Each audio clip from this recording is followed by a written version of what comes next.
Bonjour, bienvenue sur Open Box TV, l'émission de géopolitique d'Alain Juillet. Alain Juillet, bonjour. Bonjour. Nous allons parler de la mondialisation heureuse, dont on parle depuis des dizaines d'années, en disant que cette mondialisation apporte du bonheur, ou en tout cas un développement économique à travers un certain nombre de pays, de régions du monde qui étaient plutôt en sous-développement. Et là, je vous laisse développer, avec votre invité.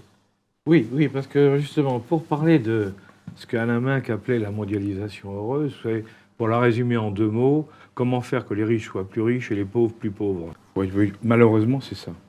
Et donc, ce qui m'a intéressé, moi, c'est de voir qu'il y a un processus qui s'est développé après toute une époque où, comme vous le disiez, cher Claude, tout le monde rappelait que la mondialisation, c'est formidable, ça permet de diminuer les coûts des produits, ça permet de faire des échanges dans tous les sens. Bon, on s'aperçoit aujourd'hui que le phénomène est en train de s'inverser complètement. Si vous avez bien regardé ce qui s'est passé à Davos, qui est le temple même du capitalisme mondialiste, et ce qu'on entend à Davos, c'est justement de dire, mais attendez, les choses sont en train de changer, est-ce qu'il ne faut pas qu'on commence à se réadapter? Pour essayer de répondre à cette question, pour essayer de comprendre ce qui est en train de se passer, j'ai invité Guillaume Vuillemet, qui est professeur à HEC, et qui m'a beaucoup intéressé parce qu'il a écrit un livre sur la démondialisation, que je vous conseille de lire, parce que c'est un des premiers à commencer à expliquer ce qui est en train de se passer, à savoir que nous sommes en train de quitter les rives de la mondialisation pour entrer dans autre chose. Guillaume, merci d'abord d'être venu, parce que c'est vraiment sympathique, et puis ça va être intéressant pour nos auditeurs, parce que votre livre ouvre des quantités de portes et des quantités de pistes. Mais justement, alors, la première question que je voudrais vous poser, c'est justement vous, qu'est-ce qui vous a amené à commencer à envisager ce phénomène de démondialisation? Alors, il y a évidemment plusieurs choses. Merci d'abord de votre invitation. Je crois qu'il y a déjà une question qui était lancinante depuis des années, depuis 10 ans ou 15 ans, qui était le constat très paradoxal que l'immense majorité des économistes avaient un regard extrêmement positif sur le libre-échange, sur la mondialisation, mais que ce regard qu'ils avaient ne correspondait pas du tout ou très marginalement avec ce que les peuples pouvaient en penser, ou ce que pouvaient en penser même beaucoup de décideurs politiques à travers le monde. Et de se dire, est-ce que, simplement, si on écoutait les économistes, est-ce que l'essentiel des populations ne comprennent rien, sont stupides? Est-ce que beaucoup des dirigeants sont stupides? Ou est-ce qu'il y a des raisons très fondamentales pour lesquelles le raisonnement des économistes est au moins incomplet, voire parfois faussé? Autre constat qui, moi, m'intéresse depuis longtemps, toute l'économie, toute la théorie économique depuis ses origines est sur l'idée que dans toute chose, il y a des coûts et des bénéfices. Et qu'il faut faire des analyses coûts-bénéfices, si vous voulez bien. Sauf pour le libre-échange. Le libre-échange n'aurait quasiment que des bénéfices, mais il n'y aurait aucun coût du libre-échange. Et donc, il faudrait un libre-échange absolu, serait forcément mieux, parce qu'il n'y aurait que des bénéfices et jamais aucun coût. C'est quand même bizarre pour une discipline qui s'est interrogée précisément depuis le début sur les coûts et les bénéfices. Et donc, je me suis interrogé sur ces coûts cachés de la mondialisation que les économistes ont pu ne pas voir, ont atteint des proportions qui sont assez insoutenables, et que par ailleurs, les ensembles de pays qui étaient porteurs d'une vision du monde, ou d'une vision de la mondialisation, notamment les États-Unis et le monde occidental, si vous voulez, est de plus en plus marginal dans un monde où d'autres pays ont maintenant une autre vision du monde, une autre vision des ordres économiques. Et oui, justement, parce que quand je disais tout à l'heure, moi, la mondialisation, si on schématise, mon point de vue bien sûr, c'est les riches sont plus riches et les pauvres sont plus pauvres. Ça ne veut pas dire pour autant que je suis contre les riches et que je ne veux pas effondrer les pauvres. Bien au contraire. C'est qu'en définitive, ce qu'on n'a pas voulu voir dans la mondialisation, le monde se sépare en 2 catégories, les très riches et les très pauvres. C'est-à-dire qu'on tue la classe moyenne. Et entre parenthèses, en France, c'est ce qu'on est en train de vivre aujourd'hui. Tous les problèmes sociaux que nous sommes en train de vivre viennent du fait que les gens prennent peu à peu conscience qu'il y a un écart qui se fait grandissant entre les uns et les autres. Donc on est dans un phénomène terrible, et peu à peu, comme je crois avoir compris dans votre livre, c'est que peu à peu, les gens prennent conscience que tout ça, c'est dû à cette fameuse mondialisation, à cette ouverture générale dont on n'a pas pris en compte tous les éléments négatifs et positifs. Ce que j'explique dans le livre, c'est qu'effectivement, ce que les économistes ont pu voir, c'est-à-dire que la mondialisation, pour faire simple, nous a donné accès à un nombre de plus en plus grand de biens à des prix de plus en plus bas. Tout cela est vrai, mais c'est vrai pour nous uniquement en tant que consommateurs, si vous voulez. Et donc ça, c'est ce que les économistes mesurent. Par contre, le coût caché principal, c'est que cette abondance relative de biens privés s'est traduite par une raréfaction des biens communs, évidemment des dégradations de la nature, mais aussi une perte d'équilibres sociaux qui préservaient voilà, des équilibres entre de richesses, hein, des sentiments de co-appartenance au sein des pays, des équilibres stratégiques également. Tout ce qui relevait du commun a été peu à peu négligé au fil du temps, et négligé pour une raison qui est très fondamentale, qui est, je crois, que la caractéristique peut-être la plus fondamentale de la mondialisation, c'est ce que j'appelle la déterritorialisation. C'est qu'il est devenu possible, alors historiquement, je date le début de tout cela au moment des grandes découvertes, mais évidemment ça se réalise dans des proportions beaucoup plus grandes seulement beaucoup plus tard, et ça s'est amplifié depuis 40 à 50 ans, c'est qu'il y a certains individus qui ont pu peu à peu s'abstraire des territoires, des États, des enracinements, pour mener une vie et profiter de la mobilité qui était ouverte à l'échelle mondiale, pour finalement ne plus voir que leurs intérêts privés à l'échelle du monde, sans considération pour le bien commun des peuples, des pays, des communautés, etc. Il y a énormément d'exemples qu'on pourrait dire. Le droit commercial, qui historiquement était un droit complètement marginal par rapport au droit civil, est devenu un droit quasiment dominant. Ces principes, l'individualisme, sont devenus complètement dominants. La question de l'évasion fiscale, la question des pavillons de complaisance. Il y a énormément de cas où la mondialisation, l'absence de frontières, a pu être utilisée pour poursuivre des intérêts privés en négligeant de plus en plus le bien commun. Et donc ça induit effectivement ce nouveau clivage entre ceux qui aujourd'hui sont en mesure de bénéficier de ce marché mondial, de ce village mondial, et ceux qui ne sont pas en mesure.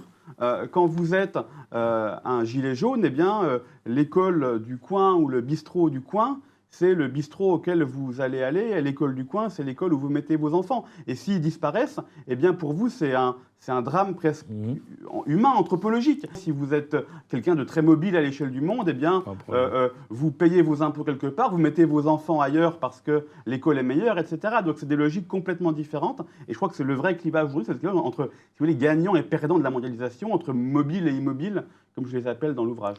Pour aller dans un domaine un peu particulier, mais quand vous regardez au niveau de l'alimentation, par exemple, c'est vrai que la mondialisation nous a fait que, hiver comme été, on mange de tout, venant de tous les coins du monde, avec un coût, bien entendu, parce que ça coûte plus cher. On a pris des habitudes, et que quand vous avez, je l'évoquais dans une autre émission, lorsque vous avez, par exemple, l'euro qui se dégrade par rapport au dollar, eh ben, tous les produits importés depuis la zone hors euro, eh ben, ils coûtent 10 à 12 à 15% plus cher qu'avant. Et là, tout le monde subit, en définitive, un effet de la mondialisation, qui est que si notre zone s'affaiblit, tout ce qui vient d'ailleurs coûte beaucoup plus cher, avec toutes les conséquences que ça peut avoir. Et là, on découvre des choses. Et sur le plan de l'écologie aussi, c'est pareil, parce qu'effectivement, on peut se demander si il est absolument nécessaire et vital de pouvoir manger à tout moment de l'année des produits qui viennent de l'autre bout du monde, parce que chez nous, on n'en produit pas pendant une saison ou une autre. Donc il y a toute une série d'habitudes qu'on a prises du fait de la mondialisation. Quand on y réfléchit un petit peu, et sans devenir un écologiste pur et dur cherchant à la récession, bien au-delà de ça, on s'aperçoit quand même qu'il faut peut-être repenser un certain nombre de choses. Hein. Je crois qu'on est encore exactement dans un cas où on a vu que les gains privés pour le consommateur à très court terme, en perdant de vue les dimensions communes, en l'occurrence les dimensions presque stratégiques de l'alimentation. Oui. En tant que consommateur, on trouve ça très confortable de trouver tout et n'importe quoi à n'importe quel moment sans trop savoir d'où ça vient. Tant que l'alimentation ne pose pas de questions stratégiques fondamentales, eh bien on croit que c'est très bien ainsi. Puis le jour effectivement où ces chaînes d'approvisionnement se disloquent, où il y a des pénuries de certains biens, eh bien on prend conscience qu'on est devenu extrêmement dépendant de mécanismes qui ont une dimension commune, une dimension stratégique qu'on avait complètement occultée. Et ça, je crois que c'est vraiment cet oubli des dimensions communes, politiques, stratégiques de la vie en société est très caractéristique d'une mondialisation où on a tout jugé uniquement sur le bienfait à court terme pour le consommateur. C'est ce que vous disiez tout à l'heure. Quand on regarde un petit peu ce qui se passe, on s'aperçoit en plus qu'il y a des transferts de coûts cachés et qui permettent justement de faire fonctionner un système, mais d'une manière qui est illogique. Je prends un exemple, parce que vous l'avez cité tout à l'heure, et c'est ça qui m'a fait penser, c'est les pavillons de complaisance. Effectivement, c'est un sujet fondamental. C'est vraiment l'infrastructure de la mondialisation. Aujourd'hui, 80 à 90% de tous les biens qui voyagent dans le monde le font par voie maritime. L'avion ou le camion, à l'échelle du monde, c'est marginal. L'essentiel du transport, c'est le transport maritime, c'est les porte-containers, c'est les tankers et autres navires. Et jusque dans les... Donc, sans ce transport maritime, il n'y aurait pas de mondialisation, ou il y en aurait en tout cas beaucoup moins que ce qu'on connaît aujourd'hui. Bon. La question, c'est quel est le coût de ce transport? Aujourd'hui, ce coût est extrêmement faible. Je vais donner un exemple. On pêche aujourd'hui du poisson en Bretagne, qu'on emmène en Chine pour le vider, et qu'on réimporte en France pour le vendre en supermarché. Et on fait ça parce que le transport est tellement peu cher que c'est rentable de faire ça plutôt que de vider le poisson en Bretagne. Et pourquoi c'est rentable? Eh bien parce que l'essentiel et la quasi-totalité de ce transport maritime est un secteur qui échappe très largement à la taxation, à la réglementation. Absolument. C'est un secteur qui est complètement offshore, comme on pourrait dire, via ce système des pavillons de complaisance. De quoi s'agit-il en un mot? Eh bien, c'est très simple. En droit international, la haute mer, donc au-delà des eaux territoriales, est un espace qui est dit libre, et donc aucun État ne peut revendiquer sa souveraineté. Mais il y a une obligation, c'est qu'il faut que votre navire ait un pavillon. Et le pavillon, c'est quoi? C'est la nationalité du navire. Donc si vous êtes un navire battant pavillon français, vous êtes au milieu du Pacifique, et bien ce petit navire au milieu du Pacifique est considéré comme étant une petite parcelle de territoire français en droit. Et donc, si par exemple, il y avait un crime commis à bord, eh bien, c'est un juge français qui s'en saisirait. Bon. Classiquement, jusqu'il y a 40 ou 50 ans, eh bien, l'essentiel des navires conservait un lien substantiel avec leur pavillon. Ça voulait dire quoi? Si vous aviez un navire possédé par une entreprise française avec des marins français, eh bien, assez naturellement, ce navire allait battre le pavillon français. Bon. Ce que font les pavillons de complaisance, c'est de rompre complètement avec ce système et de dire, eh bien, maintenant, il y a quelques pays, quelques petits pays, souvent quelques petites îles des Caraïbes ou du Pacifique, notamment, pas uniquement. Les 3 principaux dans le monde sont le Panama, le Libéria et les îles Marshall, qui vendent leurs pavillons. Donc, vous allez acheter le pavillon du Libéria, vous payez un honoraire pour l'acheter. Ensuite, vous n'avez aucune taxe. Très peu de réglementation, évidemment. Votre navire n'ira jamais au Libéria une seule fois dans toute sa vie. Il n'y aura évidemment jamais aucun marin du Libéria à bord, aucun commandant du Libéria à bord. Il n'y a aucune société du Libéria qui est impliquée dans l'affaire. Peut-être au mieux une boîte postale au Libéria à la limite, mais c'est tout. Et donc il n'y a plus aucun lien substantiel entre le régime fiscal et juridique auquel ce navire va être soumis et la réalité de ce qu'il va faire réellement. C'est un navire qui va, par exemple, voguer dans les eaux européennes. Eh bien, il sera considéré, en cas, par exemple, de marée noire, comme appartenant soumis au droit du Libéria. Bon. Donc, ces pavillons de complaisance permettent une évasion réglementaire et fiscale extrêmement importante, qui, donc, évidemment, a considérablement réduit les coûts de transport et qui les a réduits beaucoup plus que ce qui aurait été le cas autrement. Et donc, on a finalement délocalisé beaucoup plus, fait voyager beaucoup plus de biens sans que ces transport paie le réel coût, disons, social, environnemental, fiscal de ces activités-là. Justement, dans ce que vous disiez, moi, il y a 2 choses qui m'avaient frappé quand j'ai regardé un petit peu ça. C'est d'une part le fait, comme vous l'avez dit, ces bateaux, en définitive, à part le pavillon, ils sont libres de tout. Résultat, on voit des équipages qui sont souvent traités proches de l'esclavage, il faut bien le dire, recrutés dans des pays perdus, où les gens sont exploités à fond. Ça explique aussi tout ce qui se passe au niveau du fuel, au niveau des gazages en mer et autres, parce que les gens n'appliquent aucune règle, ne respectent rien. Donc, on est dans des zones de non-droit, en définitive. Je crois que ce concept de non-droit est vraiment très important. Il est très important historiquement dans la manière dont c'est structurée la mondialisation. Dans l'ouvrage, je relate assez brièvement, mais ce débat qui, je crois, est très important sur le statut juridique des mers. Avant l'ouverture de la haute mer, avant les grandes découvertes des 15e et 16e siècles, eh bien, tous les échanges, tout le monde restait un monde essentiellement terrestre, territorial. Et donc, il y avait toujours l'idée que sur chaque territoire, il y avait au moins potentiellement un souverain, un droit qui s'appliquait, un peuple qui pouvait être et qui faisait régner un ordre commun, etc. Quand s'est ouvert la haute mer au XVIe siècle, au XVe siècle, au XVIe siècle, eh bien, très vite est né ce très grand débat sur est-ce qu'on peut s'approprier les mers? Est-ce qu'un souverain peut revendiquer la propriété des mers? Et alors, il y a d'énormes débats là-dessus, et le texte évidemment très célèbre, c'est celui de Grotius, son Mare Liberum de 1609, qui dit non, la mer est libre. Et donc la mer finalement devient, comme on disait en droit romain, res nullius, la chose de personne. Et donc une zone de fait de non-droit. La haute mer, c'est l'endroit où peuvent se retrouver Oui. des marins qui ne sont mus que par des intérêts privés, à l'exclusion de tout intérêt collectif. Exactement. Et je crois que c'est... Il y a plus de règles. Et nous avons fait une émission à ce sujet, parce que la France est la deuxième puissance, ou la première, deuxième puissance maritime mondiale. Et effectivement, on avait soulevé cette problématique juridique. Qui est très importante, et je crois que ce concept de non-droit dure très largement aujourd'hui. Bien souvent, pour revenir un instant à la manière dont beaucoup d'économistes ont longtemps pensé, souvent les économistes se disaient, bah, tiens, le libre-échange c'est formidable, parce que eh bien, si nous deux on échange, ou si on échange avec le boulanger ou l'épicier du coin, eh bien, on est tous les deux d'accord pour échanger notre baguette de pain contre 1 euro ou autre chose, donc c'est très bien, et finalement si on va à l'autre bout du monde, eh bien c'est la même chose. L'échange lointain, l'échange avec le bout du monde, serait finalement le même que l'échange très proche, simplement la distance serait plus grande. Et en fait, non. La face cachée, c'est que bien souvent, l'échange très lointain est un échange qui prend place selon des règles de droit complètement différentes. Et bien souvent, avec la potentialité d'exploiter plus largement ces zones de non-droit, que peuvent être soit les pavillons de complaisance, soit les paradis fiscaux, soit des paradis un peu réglementaires, et un droit qui est le droit, un droit commercial privé, si vous voulez, un droit souvent aujourd'hui qui passe par l'arbitrage, qui est très différent du droit commun, du droit civil. Et donc ce concept de non-droit, je crois, est vraiment le monde un peu parallèle et caché de la mondialisation, qui est très important. Vous me rappelez, en vous écoutant, là, ça me rappelle, pour prendre un exemple, le problème des cigarettes. Vous savez, la contrebande de cigarettes, c'est quelque chose de très important, mais ce qu'on ne sait pas, c'est que, par exemple, si vous allez à Dakar, un paquet de cigarettes, ça vaut 20 centimes. 20 centimes d'euros.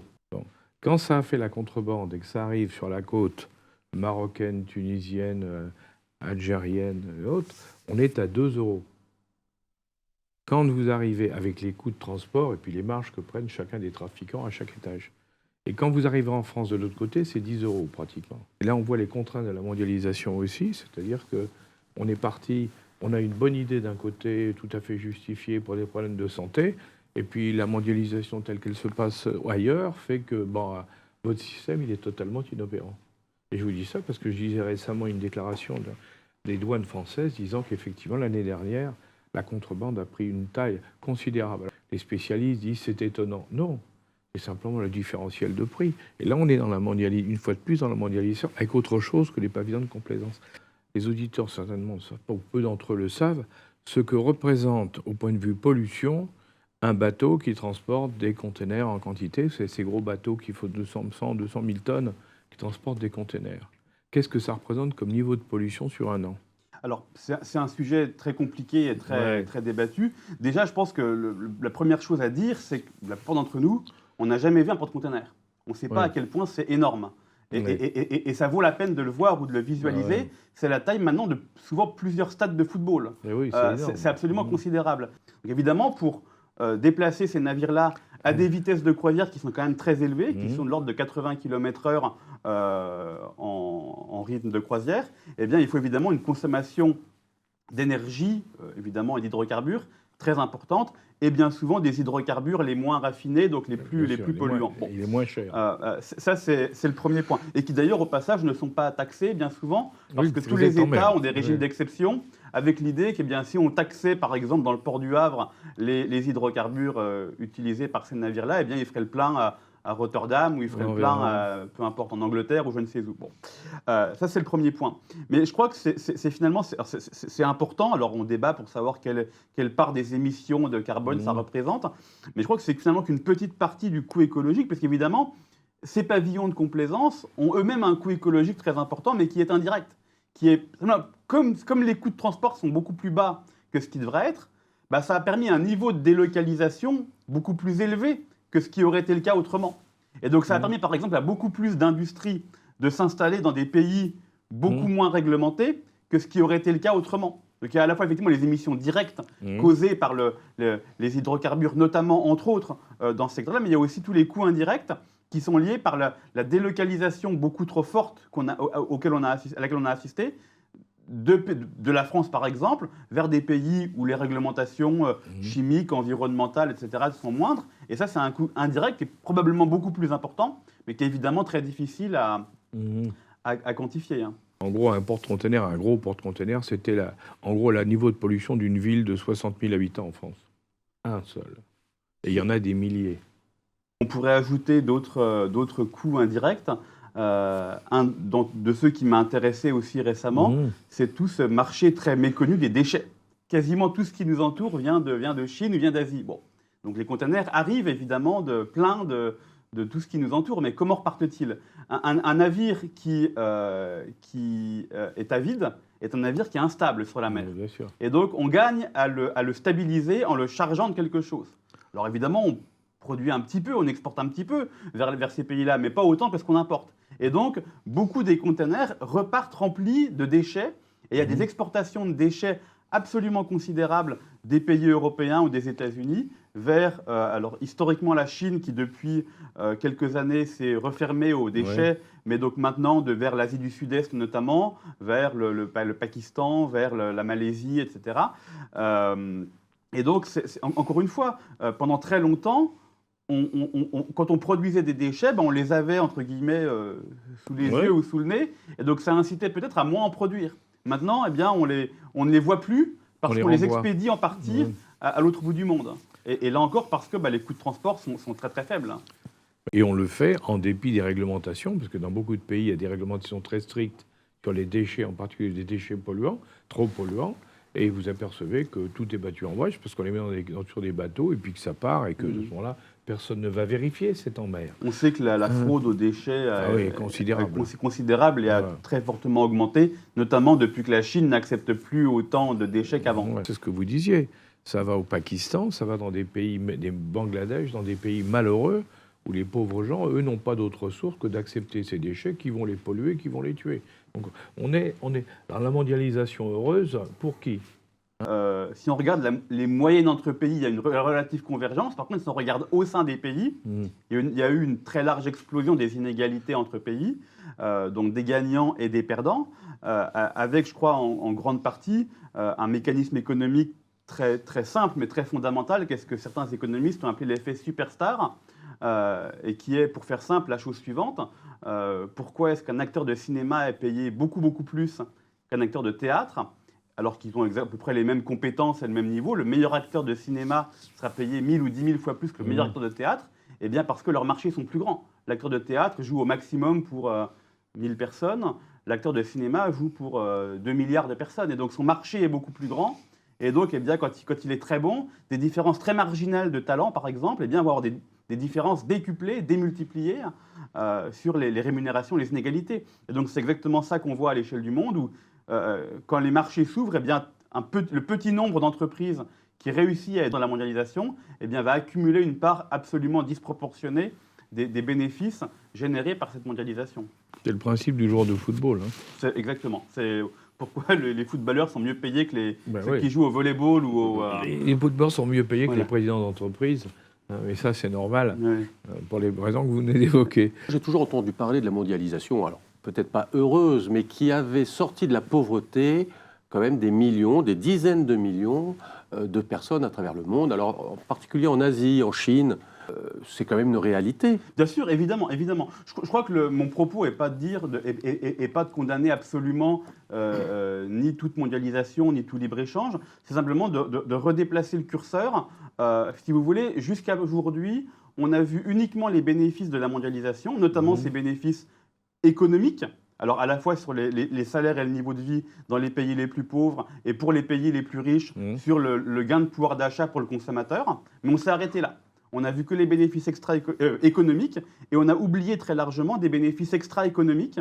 Donc ces coûts à la fois effectivement stratégiques, sanitaires, en termes de dégradation de l'environnement, en termes de dégradation des modes de vie ou des modèles sociaux, d'inégalité, de sentiments de faire corps, d'appartenir à une même société. Donc je crois qu'il s'agit effectivement de dire l'économique est certes important évidemment, mais ce n'est pas tout. Et ça suppose un rééquilibrage du curseur. Alors à quel niveau le mettre, ça, j'ai pas la réponse. Alors il est vrai que la crise du Covid a ouvert les yeux sur le plan stratégique et indépendance des États, et qui peut faire peur.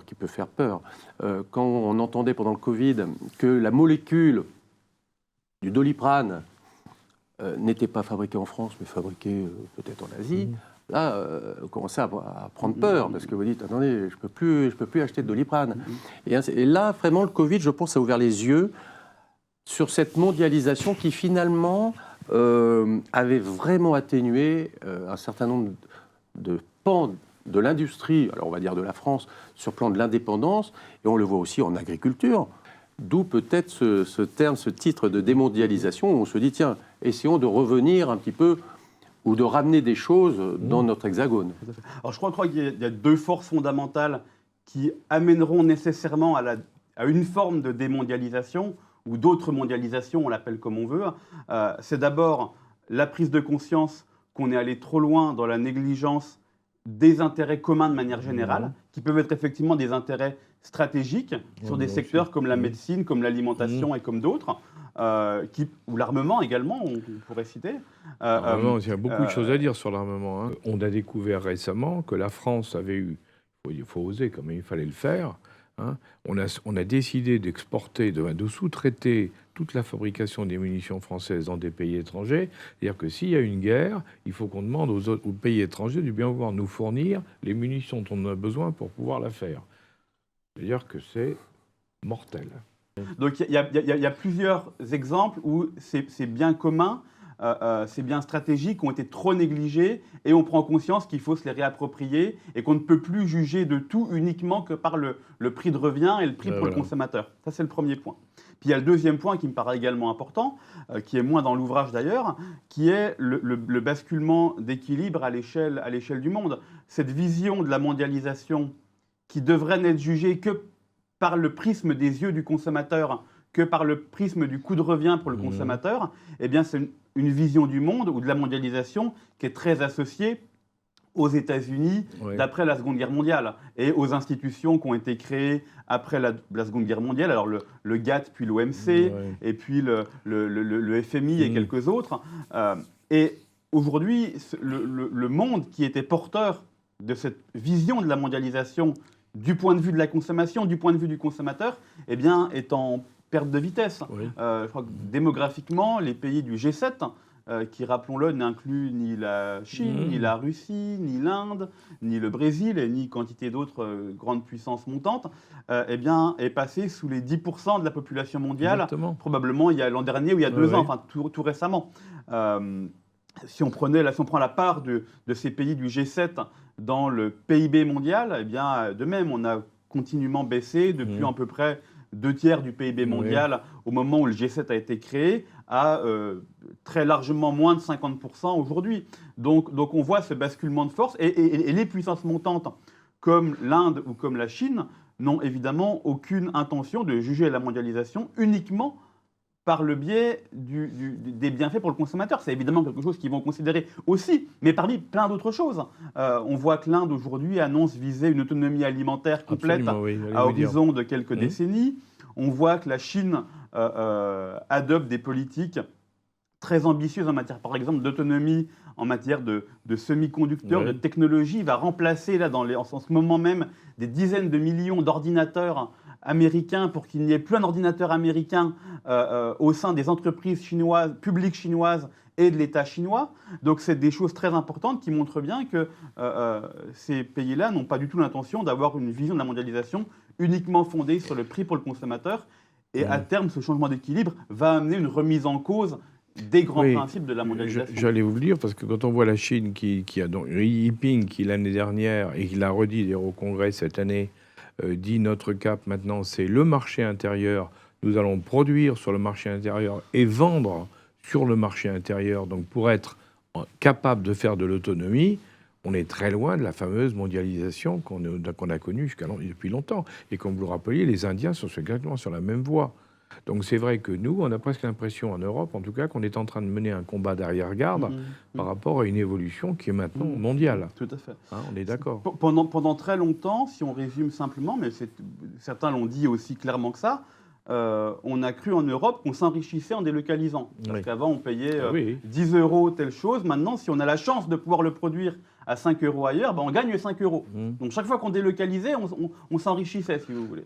Eh bien, effectivement, beaucoup des puissances montantes n'ont pas du tout cette vision-là parce qu'ils ont effectivement, ils incorporent également une vision stratégique, une vision de long terme qui est évidemment très prégnante dans des pays comme la Chine, qui ont une capacité à se projeter sur le temps très long, à la fois passé mais futur, qui est considérable, et donc qui inéluctablement vont porter une vision du monde plus fragmentée, plus territorialisée, plus enracinée dans des intérêts communs. Et on peut espérer, peut-être malheureusement, est-ce un vœu pieux, je ne sais pas, que les Européens, les Français, arriveront à formuler suffisamment clairement des objectifs d'intérêt commun, des objectifs stratégiques, et puis même pourquoi pas sociaux, environnementaux, peu importe, qui justement les singularisent et leur fassent prendre conscience de la nécessité d'une vraie vision stratégique sur nos terres, nos pays, à des horizons beaucoup plus Oui, loin. parce qu'il faut bien, ce que vous disiez, il faut bien voir aujourd'hui qu'une délocalisation d'usines qui paraît faire économiser de l'argent parce qu'on va avoir un coût de production inférieur,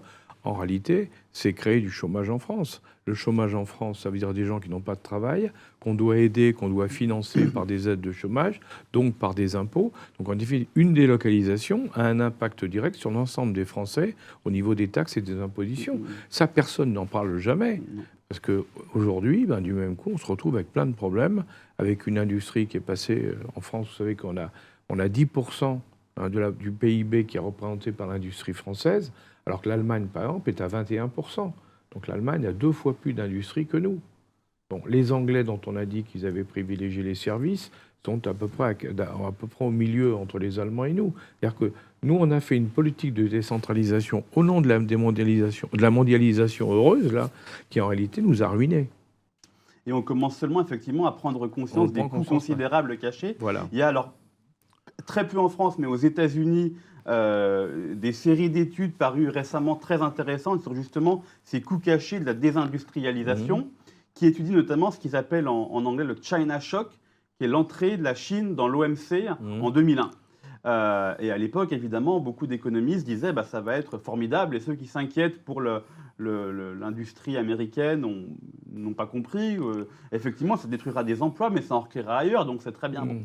Aujourd'hui, on a des études qui nous montrent très bien que les counties, donc si vous voulez les circonscriptions les plus assez locales aux États-Unis, qui ont été les plus exposées à l'ouverture commerciale avec la Chine, sont des endroits qui, 20 ans plus tard, donc un temps quand même très long, ont toujours des taux de chômage considérablement plus élevés, mais pas uniquement. Des taux de suicide plus élevés, des taux de consommation de drogue ou d'alcool beaucoup plus élevés, donc aussi des conséquences très largement extra-économiques, presque anthropologiques justement, de ces désindustrialisations. Et ça, c'est aujourd'hui assez bien connu. Oui, mais le problème, vous faites rentrer dans un système comme l'OMC des pays qui ne respectent pas les mêmes règles que les États qui ont créé l'OMC. Au niveau des charges sociales, de la protection des employés, de l'écologie, et ainsi de suite. Donc vous faites rentrer un État comme la Chine, qui déstabilise complètement toute l'économie mondiale. 1,2 milliard d'habitants, c'est quand même une planète qui vient s'agréger à une autre planète. Donc là, c'est un peu compliqué. Et ensuite, vous avez un autre souci, c'est comment faire comprendre à deux types de populations que la mondialisation est un problème. C'est, alors je veux dire, par exemple, le Français moyen, qui aujourd'hui peut acheter une télévision couleur, extra plate, moins de 1 000 €, parce qu'elle est fabriquée en Chine. Et il dit, je suis gagnant, parce qu'avant, ça coûtait 10 000 francs en noir et blanc. Donc je suis super gagnant. Et les actionnaires qui investissent en bourse. Vous prenez Apple, l'action Apple. Pourquoi elle est si haute ? Parce qu'ils fabriquent tout en Chine. Donc ils ont gardé la R&D, ils ont gardé la R&D aux États-Unis. Et ils se sont dit, là les actionnaires, tout va bien. Mais effectivement, comme vous dites, au bout de 10 ans, 20 ans, 15 ans, qui est le concurrent d'Apple ? C'est les Chinois. C'est les Chinois. Bien sûr, ouais. Bien sûr. Donc, mais il faut faire comprendre ça aux actionnaires, à la fois donc aux Français qui achètent des produits de tous les jours, et ils ont raison. C'est vrai que, vous l'avez dit, hein, on peut penser que le prix a baissé. Bien sûr, sur beaucoup de biens, c'est très vrai, évidemment. Et les actionnaires. Et les actionnaires, et je crois que c'est M.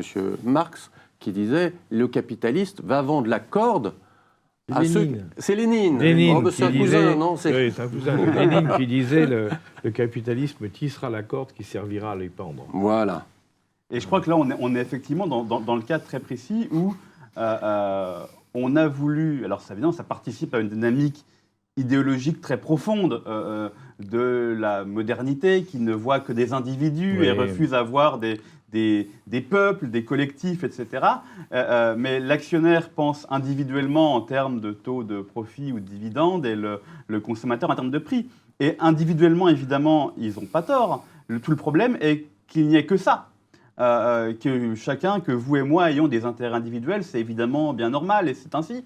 Mais le drame, c'est que tout ce qui relève des intérêts collectifs ou stratégiques a été peu à peu négligé, alors pour des raisons très diverses. Mais c'est le drame effectivement actuel. Et je crois que c'est quelque chose de très profond qui vient de très loin. Quand dans le livre, j'étudie justement à nouveau cette ouverture de la haute mer. Ce que permet la haute mer, eh bien, c'est précisément de contourner tous les États qui ne sont pas favorables aux intérêts purement privés des marchands. Avant, vous deviez traverser je ne sais quel pays, vous le traversiez et c'était ainsi. Maintenant, vous pouvez le contourner par la haute mer. Et donc, cette dynamique d'oubli ou de contournement des intérêts collectifs par des intérêts purement privés est quelque chose qui a des racines très anciennes, qui a atteint des proportions, à mon avis, assez insoutenables, et qui est vraiment le cœur du problème. Donc il ne s'agit pas tellement de nier qu'il y a des intérêts privés, évidemment, il s'agit plutôt d'arriver à les concilier de manière renouvelée avec des objectifs communs.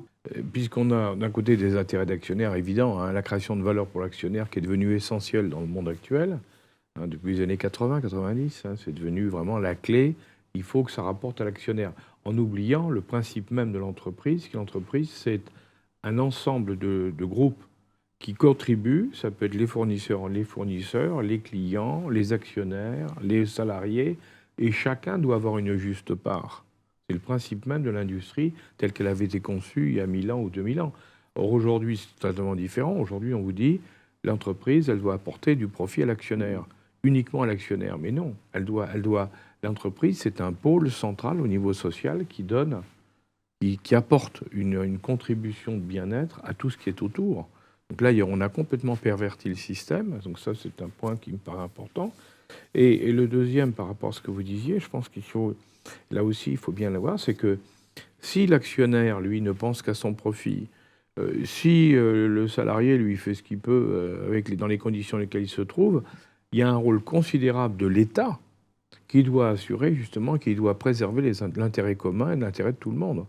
Or, on s'aperçoit que beaucoup d'États ont abdiqué devant la mondialisation en considérant que la mondialisation par elle-même allait rééquilibrer tout entre les uns et les autres. La théorie du libre-échange, lorsqu'on fait des échanges entre un point et un autre, eh bien, peu à peu, le marché se stabilise. La seule omission qu'il y a, mais elle est fondamentale dans cette affaire, c'est que tout peut s'équilibrer à partir du moment où tout le monde joue le même jeu. Or, dans le monde actuel, nous savons que personne ne respecte les règles et personne ne joue le même jeu. Donc, le marché est forcément déséquilibré. Le libre-échange est un rêve dangereux. Je crois que c'est ça qu'on peut dire. Je crois qu'effectivement, le cœur de l'illusion libre-échangiste absolue, c'est effectivement l'idée qu'on pourrait tous jouer selon des mêmes règles qui seraient garantes d'un intérêt commun. Or, précisément, et je crois que c'est l'intérêt du regard historique, aux origines même de la mondialisation, on a effectivement la tentative d'utiliser notamment le commerce maritime pour s'échapper des intérêts communs. Et on voit bien que quasiment, alors c'est historiquement quelque chose qui me fascine, quasiment toutes les innovations qui ont été centrales dans l'essor de l'économie moderne, si on prend par exemple la société anonyme, les compagnies d'assurance et quantité de contrats financiers, etc., sont abordées de manière extrêmement marginale dans des entreprises du secteur maritime qui voulaient trouver un terrain d'exception par rapport au droit civil général. Par exemple, le droit de la responsabilité limitée des actionnaires aujourd'hui est un droit qui naît de manière complètement marginale sur les mers pour le transport maritime et qui après s'est généralisé partout ailleurs, mais qui à la base était complètement marginal par rapport au système de droit commun, de la responsabilité classique en Europe, et qui après a conquis ou a percolé partout ailleurs. Mais on a vraiment très profondément dans tout cela une volonté, enfin, ou en tout cas une évolution de très long terme du droit pour s'échapper du droit commun avec un droit qui de plus en plus ne favorise que des intérêts individuels. D'où le processus qui a démarré maintenant et que vous évoquiez, et qui est le thème de base de votre livre, avec tous les exemples que vous avez dans votre livre, dont certains que vous avez cités aujourd'hui, qui est ce processus de démondialisation qui est en train de démarrer et de s'amplifier, il faut bien le dire, au fur et à mesure de son évolution. Guillaume, je voulais vous remercier d'avoir pu échanger, qu'on ait pu échanger tous les deux avec vous, sur un thème qui nous semble, qui est véritablement un thème majeur du monde moderne, et qui malheureusement n'est pas assez étudié aujourd'hui, parce que comme ça change beaucoup de choses, et comme vous l'avez dit, ça change tous les équilibres, beaucoup de gens n'ont pas envie de se remettre en cause, donc beaucoup de gens ne veulent pas en parler, alors que c'est fondamental pour les années à venir. Merci. Merci à vous. Merci Alain, merci Guillaume. Encore une émission très intéressante, effectivement, sur la dimension internationale, alors là, plus sur les marchés, et qui a tout de suite une incidence sur notre vécu au quotidien. Merci et à très bientôt sur OpenBox TV. Vous êtes étudiant, enseignant, chercheur, expert dans nos domaines de prédilection. Vous souhaitez participer à notre prochaine émission sur openboxtv.fr. Vous pouvez vous inscrire ici et vous viendrez présenter le sujet qui vous tient à cœur et ensuite vous débattrez avec Alain Juillet et son invité. Nous vous attendons avec grand plaisir dans notre prochaine émission. Merci.